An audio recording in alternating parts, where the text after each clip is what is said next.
तो जैसा कि आपको पता है मैं M187 AK कट्टा के अंदर वेपन ग्लोरी पुश कर रहा हूँ इंडिया रीजन में जाने के लिए। एंड पिछले हफ्ते मैंने बहुत ज्यादा ट्राई किया था इंडिया रीजन का टाइटल लेने के लिए, लेकिन मैं नहीं ले पाया था। लेकिन इस बार भाई मैं इंडिया का टाइटल लेके ही रहूंगा, मगर मेरे लिए ये इतना ज्यादा आसान नहीं होने वाला है, क्योंकि एक तो भाई मैं बिना गन स्किन के वेपन ग्लोरी पुश कर रहा हूँ। एंड इस न्यू अपडेट में भाई वेंडिंग मशीन में से M187 को रिमूव कर दिया गया है। तो अब ये शॉटगन भी भाई देखो बहुत मुश्किल से मिलने वाली है गेम के अंदर। और आज भाई संडे भी है, तो देख लेते हैं मंडे तक हम कौन से नंबर का टाइटल ले पाते हैं।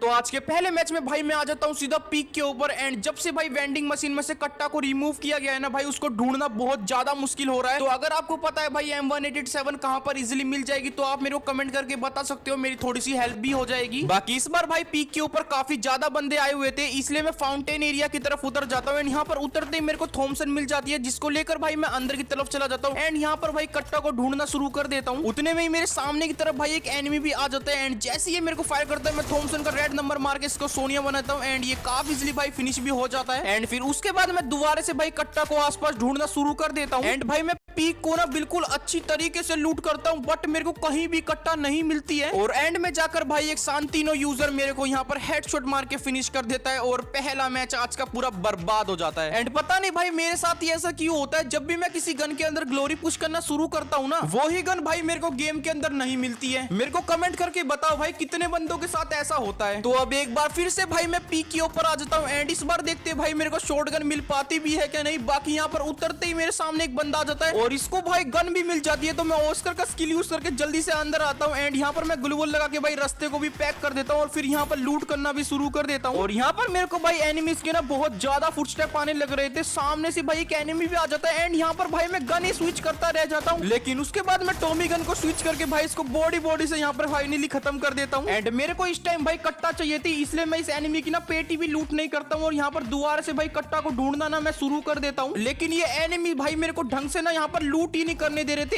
एक बंदा मेरे को पीछे से मारा था, और उतने में ही सामने से भी बंदा आ जाता है। अब ये बंदे तो भाई देखो मेरे को पीक के ऊपर आराम से लूट करने देंगे नहीं, मेरे को सबसे पहले ना इनको खत्म करना होगा। तो मैं टॉमी गन का इस्तेमाल करके भाई पीक के ऊपर जितने भी एनिमीज थे मैं सबको भाई खत्म करना शुरू कर देता हूँ। एंड किल करते करते भाई मेरे टोटल 5 किल भी हो जाते हैं, लेकिन अभी भी पीक के ऊपर बंदे खत्म नहीं हुए थे। यहाँ पर एक और एनिमी भाई सामने से आ जाता है, जिसको मैं थॉमसन से देखो कितना बढ़िया वाला डैमेज मार देता हूँ। एंड फिर जैसे ही ग्लू वॉल से बाहर निकलता है, मैं इसको फाइनली यहाँ पर नॉक भी कर देता हूँ, मगर पीछे से भाई कोई तीसरा बंदा थर्ड पार्टी करके हम दोनों को यहाँ पर मार जाता है। और भाई आप यकीन नहीं मानोगे, मैंने टोटल ना 5 गेम अभी तक खेल लिए थे, एंड इनमें से मैं एक भी मैच के अंदर ग्लोरी नहीं निकाल पाया था। अब लॉबी में खड़ा होकर भाई मैं ये सोच ही रहा था कि मैं ऐसी क्या गलतियां कर रहा हूँ जिसकी वजह से सारे मैचेस भाई मेरे बेकार जाने लग रहे हैं। तभी मेरे को अपनी M590 वाली सीरीज की याद आती है, जिसमें मैं एक ऐसी स्पेशल जगह पे उतरता था जहाँ पर ना तो कोई एनिमीज आते थे और हर एक गन भाई इजीली वहां पर मिल जाती थी। तो मैच स्टार्ट करके मैं आ जाता हूँ भाई अपनी स्पेशल जगह रिम नाम विलेज पर। एंड यहाँ पर भाई देखो कोई भी एनिमी नहीं आया हुआ था, तो मैं आराम से भाई यहाँ पर लूट करना शुरू कर देता हूँ, और लिटरली मेरे को काफी इजीली भाई यहाँ पर कट्टा भी मिल जाती है। अब आएगा ना भाई असली मजा, तो देखना अब कैसी भाई बंदों की धुलाई करने वाला हूँ मैं आगे। अब एनिमीज को ढूंढने के लिए भाई कौन ही अपना टाइम वेस्ट करेगा, इसलिए मैं वेंडिंग मशीन पर जाके भाई एक बंदे को हिट लिस्ट कर लेता हूँ, और फिर यहाँ से लॉन्च पैड यूज करके मैं इस हिट लिस्ट वाले बंदे के पास भी जाना शुरू कर देता हूँ। मगर ये इतना बड़ा नुबड़ा था, जैसे ही मैं इस एनिमी के थोड़ा सा पास होता था ये मेरे से 4 गुना और दूर भाग जा रहा था। तो इस एनिमी को छोड़कर भाई मैं सीधा फैक्ट्री के ऊपर आ जाता हूँ। एंड यहाँ पर किसी बंदे ने सेंसर भी ऑन करके रखा हुआ था, और मेरे को 2 एनिमी की भाई लोकेशन भी दिख जाती है। यहाँ पर मेरे सामने से भाई एक एनिमी आने लग रहा था, तो मैं ग्लू वॉल लगा के भाई जल्दी से इसके शॉर्ट रेंज के अंदर घुसता हूँ। शुरू में तो भाई यहाँ पर मेरी दोनों गोली रिकॉइल होती है, लेकिन उसके बाद मैं 2 गोली और मार के इसका सोनिया एक्टिव कर देता हूँ। लेकिन ये नुबड़ा बंदा भाई अपने आप को पैक करके रिवाइव होने लग रहा था, लेकिन मैं अंदर घुसता हूँ एंड इधर इसको 2 गोली मार के फिनिश करता हूँ। बाकी यहाँ पर एक और बंदे की भाई बहुत ज्यादा खुजली होने लग रही थी। एंड देखो कहाँ पे नुबड़ा चढ़ के बैठा हुआ है। अब भाई मैं थोड़ा सा ना आगे की तरफ आ जाता हूँ, एंड सामने भाई मेरे को एक और बंदा दिख जाता है जो कि वेंडिंग मशीन के पीछे छुपा हुआ था। तो मैं जल्दी से भाई इस बंदे के ऊपर भी यहाँ पर रश करता हूँ। एंड ये देखो भाई क्या ही खतरनाक वाला इसको हेडशॉट लगा, मगर यार बॉडी से किल आ गया। खैर कोई ना भाई, अपनी ग्लोरी तो देखो निकल चुकी है, क्योंकि पहले वाले बंदे को मैंने हेडशॉट से मारा था एंड ये बॉडी से किल मिल गया। तो ग्लोरी तो भाई देखो अपनी निकल गई है, लेकिन फैक्ट्री के ऊपर भाई 2-3 बंदे और थे जिनको भी भाई मैं काफी इजीली खत्म कर देता हूँ। एंड अब टाइम वेस्ट करने का भाई देखो कोई फायदा नहीं है, क्योंकि ग्लोरी तो भाई देखो निकल ही गई है। तो मैं अपने ऊपर नेट फेंक के भाई खुद को मार लेता हूँ, और ये लो भाई देखो मेरे को फुल ग्लोरी भी मिल जाती है। और इसी तरह मैं हर एक मैच के अंदर भाई रिम नाम विलेज पर ही उतरने लग रहा था, एंड मेरे को यहाँ पर काफी इजीली भाई M187 भी मिल जा रही थी। एंड गन मिलते ही मेरा टारगेट रहता है भाई बंदे को हिट लिस्ट करने का, तो मैं फिर से भाई यहाँ पर हिट लिस्ट कर लेता हूँ। और इस बार तो हिट लिस्ट वाला बंदा भाई बिल्कुल मेरे पास ही में था, तो मैं जल्दी से भाई इस बंदे के पास जाना शुरू कर देता हूँ। एंड ये बंदा भाई देखो कुछ मूवमेंट ही नहीं कर रहा था, एक ही जगह खड़ा हुआ था। मैं मन ही मन भाई खुश होने लग रहा था, ये बंदा शायद ऑफलाइन होगा। लेकिन जैसे ही भाई मैं इस एनिमी के पास जाता हूँ, शायद से भाई इसका नेट आ जाता है एंड ये आगे की तरफ भाई भागने लग रहा था। मैंने यहाँ पर हुमर ऑन कर रखा था। जैसे ही भाई मैं इस एनिमी के पास पहुंचता हूँ, ये बंदा भाई यहाँ पर ओरियन बन जाता है। लेकिन जैसे ये खुलता है, लो भाई क्या ही खतरनाक वाला हेडशॉट। एंड तुम्हारा भाई कट्टा से हेडशॉट मारने में इतना ज्यादा एक्सपर्ट हो गया है, जहां भी मेरे को एनिमी दिख रहा था ना भाई, मैं सीधा उस बंदे के अंदर घुस रहा था और उसको भाई वन टैप से मारने का ट्राई कर रहा था। जैसे कि यहाँ पर मैंने एक और बंदे को भाई वेंडिंग मशीन से हिट लिस्ट कर लिया था। एंड ये एनिमी भाई खुद ही मेरे ऊपर गाड़ी लेके रश करने भी आ जाता है। और यहाँ तो मैं वन टैप की ट्राई कर रहा था, लेकिन ये गंदे वाली भाई ट्रोगन स्पैम करने लग रही थी। मैं थोड़ा सा यहाँ पर पीछे होता एंड ये देखो भाई क्या ही खतरनाक वाला ड्रैग हेडशॉट लगता है। बाकी यहाँ से इस बंदे की पेटी वगैरह लूट करके मैं इसी की गाड़ी उठा के आ जाता हूँ भाई सीधा क्लॉक टावर के ऊपर। और यहाँ आते ही भाई मेरे को ना फुटस्टेप भी आना चालू हो जाते हैं एक एनिमी के। मैं यहाँ पर खड़ा होकर भाई एनिमी को देख ही रहा था। मैंने सोचा भाई ऊपर की तरफ एक नेड फेंकते हैं। यहाँ पर भाई मैं नेड को कुक कर ही रहा था कि एकदम से सामने एनिमी को डैमेज करता है एंड एकदम से मेरे को हेडशॉट भी लग जाता है और यहीं पे मैच खत्म हो जाता है। एंड जरा भाई ये देखो, मेरे को इस मैच के अंदर किसी भी गन के अंदर कोई भी ग्लोरी नहीं मिलती है। पता नहीं भाई ये कौन सा नया अपडेट या ग्लिच आ चुका है गेम के अंदर। अगर आपको पता है ये क्यों हुआ तो मेरे को भाई बताओ प्लीज। एंड ऐसा नहीं है कि भाई देखो हर मैच के अंदर रिमनाम विलेज के ऊपर M187 मिल जाते हैं। कई मैचेस तो ऐसे भी जाते हैं जहां पर मैं पहले तो रिमनाम विलेज को अच्छी तरीके से लूटता हूं, बट मेरे को कट्टा यहाँ पर कहीं भी नहीं मिलती है। तो मैं सीधा पहुंच जाता हूँ भाई क्लॉक टावर के ऊपर। और क्लॉक टावर को भी भाई मैं बिल्कुल अच्छी तरीके से लूटता हूँ, बट मेरे को यहाँ पर भी नहीं मिलती है। उल्टा मैं जोन के अंदर भाई फंस जाता हूँ। अब इस मैच में लास्ट ऑप्शन भाई पीक बचा हुआ था, जिसके ऊपर अभी तक जोन नहीं आया हुआ था। तो मैं जिप लाइन यूज करके भाई सीधा पीक के ऊपर आ जाता हूँ। और पीक के ऊपर आते ही भाई कुछ मिले ना मिले, लेकिन बंदा जरूर मिल जाता है। देखो सामने से एक बंदा यहाँ पर गाड़ी लेके भी आ जाता है एंड बंदे को तो देखो भाई सीधा मेरे को ठोकने की फिराक में हो रहा है। लेकिन यहाँ पर मैं स्कोप ऑन करता हूँ और गाड़ी के अंदर ही भाई इसको हेडशॉट मार के खत्म कर देता हूँ, नूबड़ा। खैर यहाँ से इसकी पेटी वगैरह लूट करके भाई मैं अंदर की तरफ आ जाता हूँ एंड यहाँ पर भाई लूट करना शुरू कर देता हूँ। और थोड़ा सा आगे जाते ही भाई फाइनली मेरे को मिल ही जाती है मेरी शॉटगन। लेकिन अभी मैच के अंदर भाई बंदे देखो सिर्फ 7 ही बचे हुए हैं। यहाँ पर भाई मैं आगे की तरफ जाने लग रहा था एंड साइड से एक बंदा जीप लेके जा रहा था। इधर मैं इसको पाराफेल से डैमेज करता हूँ, आगे जाता हूँ, उधर इसको शॉटगन की 2 गोली मारता हूँ और फिर 2 गोली और मारते भाई सीधा गाड़ी से उतार देता हूँ भाई बंदे को और मेरे को हेडशॉट से किल भी मिल जाता है। अब उतने में ही सामने भाई मेरे को एक ऑफलाइन बंदा दिखता है। मैं इसके पास जा रहा था मगर यार ये बंदा जोन के अंदर ही एलिमिनेट हो जाता है। अच्छा खासा भाई हेडशॉट से किल मिल जाता। खैर अब यहाँ से गाड़ी उठाकर मैं आगे भाई बंदे ढूंढने के लिए निकल लेता हूँ एंड सामने मेरे को एक और बंदा दिख जाता है। तो मैं जल्दी से भाई इस बंदे के ऊपर रश करता हूँ और इसको देखो भाई क्या ही खतरनाक वाला हेडशॉट लगता है भाई। अब दोबारा से गाड़ी उठा लेता हूँ एंड फिर आगे जा रहा था, एक और मेरे को एनिमी दिख जाता है। मैं जैसे इसके पास जाता हूँ भाई ये बंदा वुकोंग बन जाता है एंड मैं वेट ही कर रहा था भाई वुकोंग खुलने का। और ये देखो इसको भी क्या ही खतरनाक वाला वन टैप। अब बताओ भाई मजा आ रहा है कि नहीं आ रहा। एंड अब यहाँ पर देखो भाई लास्ट का एक ही बंदा बच गया है और अब सबको भाई हेडशॉट मारा है, तो लास्ट वाले बंदे को बॉडी शॉट से मारूंगा क्या। यहाँ पर भाई मैं लास्ट वाले एनिमी के ऊपर भी रश करता हूँ और इसको भी सीधा भाई हेडशॉट मार के मैं खत्म कर देता हूँ। और आज का ये मैच भाई मेरा बुया भी हो जाता है एंड साथ में मेरी फुल ग्लोरी भी भाई निकल जाती है। इतने सारे हेडशॉट मारे तो ग्लोरी तो भाई देखो मिलनी ही थी। एंड जो भी बंदा भाई देखो तुम्हें ये बोले ना कि गन स्किन की वजह से मेरा गेम प्ले अच्छा नहीं हो पाता है, तो उसको भाई ये वीडियो ना 4 बार दिखाना, क्योंकि भाई आप देख ही रही हो कि मैं बिना गन स्किन के भी कितने खतरनाक हेडशॉट मारने लग रहा हूँ। अब तुम भाई इस वाले मैच को देखो, यहाँ पर मैंने एक बंदे को ना हिट लिस्ट करके रखा हुआ था और वो बिल्कुल बंदा मेरे पास ही में था और ये एकदम से भाई मेरे अंदर ट्रोगोन लेके घुस जाता और भाई पूरी गंदे वाली स्पैम करने लग रहा था। मैं जल्दी से भाई तासो यूज करके अंदर की तरफ भागता हूँ एंड जैसे ये बंदा भाई बिल्कुल सामने आता है, पहले तो गोली रिकॉइल होती है लेकिन उसके बाद सीधा हेडशॉट लग जाता है और फाइनली ये बंदा यहाँ पर खत्म भी हो जाता है। खैर फैक्ट्री पे आके भाई यहाँ पर मेरे को गाड़ी मिल जाती है, तो इसको उठा के मैं निकल लेता हूँ भाई बंदे ढूंढने के लिए। मेरे सामने की तरफ एक बंदा भाई ड्रॉप चार्ज करने लग रहा था, तो मैं इसके ऊपर भाई रश करने जा रहा था, मगर ये बंदा उतने में यहाँ से गाड़ी लेके भागने लग जाता है। तो मैं इसका पीछा करते करते भाई आगे की तरफ आ जाता हूँ, लेकिन फिर साइड में मेरे को एक और एनिमी दिख जाता है और देखो भाई आते ही सीधा इसको हेडशॉट एंड फिर ये लो खत्म भी हो जाता है भाई ये बंदा। एंड वैसे देखा जाए तो भाई मेरे मैच के अंदर ना ग्लोरी निकल चुकी है, लेकिन अभी फिलहाल भाई देखो मैं ग्रैंड मास्टर पे हूँ एंड मेरे को इस बार भाई देखो अवतार बैनर भी लेना है ग्रैंड मास्टर वाला, इसलिए मैं ज्यादातर भाई कोशिश करता हूँ कि मैच को बुया भी कर लूं बीच बीच में एक दो। इसलिए अब यहाँ पर मैं गाड़ी लेके आ जाता हूँ भाई क्लॉक टावर के ऊपर और यहाँ पर एक बंदा था जो कि भाई घर के ऊपर छुपा हुआ था। जैसे मैं यहाँ पर आता हूँ ये मेरे को फायर कर रहा था, मैं गाड़ी से नीचे उतर के इसको एक गोली मारता हूँ एंड फिर इधर भाई इसको वन टैप मारने का ना वेट कर रहा था, बट ये भाई पीक ही नहीं दे रहा था। मैं जैसे ही आगे जाता हूँ ये मेरे ऊपर जैसे फायर करता है, लो भाई क्या ही खतरनाक वाला इस बंदे को भी हेडशॉट लग जाता है। एंड इस मैच में भाई अब लास्ट का एक ही एनिमी बच चुका था। मैं आगे की तरफ जा रहा था, सामने मेरे को एक बंदा दिखता है। इसको मैं यहाँ पर कूद के एक गोली मारता हूँ और जैसे ग्लू वॉल लगाता है भाई देखो ये तो 90 लेवल का बंदा है। मगर पता नहीं भाई ये बंदा मेरे को देख के भागने क्यों लग रहा था। मैं इसको ना क्लॉक टावर के ऊपर बहुत ढूंढता हूँ लेकिन ये बंदा मेरे को कहीं दिखता ही नहीं है। तो मैं गाड़ी उठा के थोड़ा सा आगे की तरफ आ जाता हूँ और ये देखो भाई देखो कहाँ पे छुप के बैठा हुआ है। पता नहीं 90 लेवल इस नूबड़े ने कैसे कर लिया, कितना कैंपिंग करके खेलने लग रहा है। अब तुम्हारा भाई इस बंदे के ऊपर भाई रश करने आ जाता है। 90 लेवल का बंदा है भाई, इसको तो बिल्कुल भी छोड़ूंगा नहीं। एंड पता नहीं भाई ये चोमू से बंदे इतना लेवल कर कैसे लेते हैं। मेरा तो भाई 75 से आगे नहीं बढ़ रहा है। खैर अभी एनिमी भाई बिल्कुल मेरे सामने आ चुका था एंड तुम्हारा भाई फुल और भाई वन टैप का ट्राई करने लग रहा था। यहाँ पर ये देखो कुछ ज्यादा ही बंदा भाई दिमाग लगा रहा था। मैं यहाँ पर नूब वूब कर रहा था, जैसे फायर करता है सीधा भाई एसवीडी भाई का हेडशॉट, पूरा भाई 90 लेवल निकाल के रख दिया इस बंदे का। एंड फाइनली ये मैच मेरा बुया होता है और साथ में मेरे को ग्लोरी भी भाई मिल जाता है।